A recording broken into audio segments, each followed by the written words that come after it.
Some days, when I look out my window, it seems like the world hates the world. People are pointing pistols but don't have the courage to unfurl the flag of their own humanity.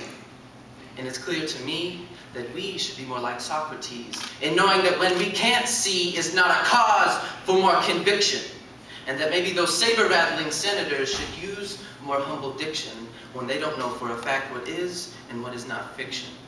Tell them. You see, in reality, we are all caught in this crossfire, the crosshairs of two stringent opposite endings, and I wish you'd stop pretending that you can't love.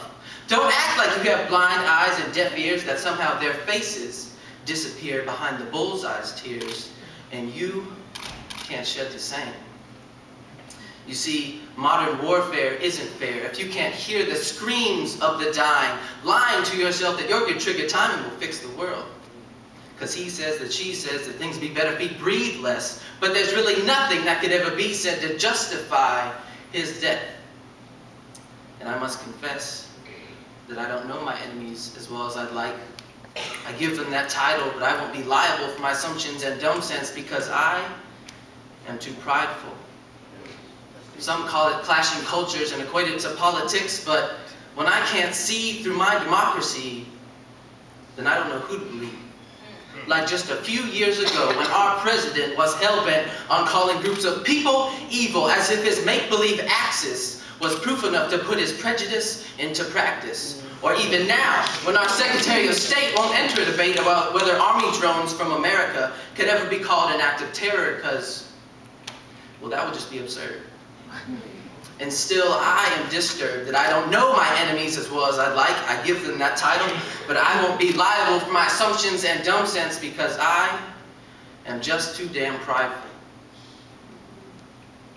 And so it seems that the world's eyes are mystified by the swirl of hate around them, convinced that hatred is, and so always must be. How about we rub out those bad lies and teach our eyes a new lesson? How to see past the blinding glares of our enemies. Because when the reflection off of those optical cells becomes a reflection of ourselves, the truth will become clear that we need a new look. And I do have hope, despite the fact that I'm not the Pope and my prayers sometimes seem like insignificant cares. I do have hope.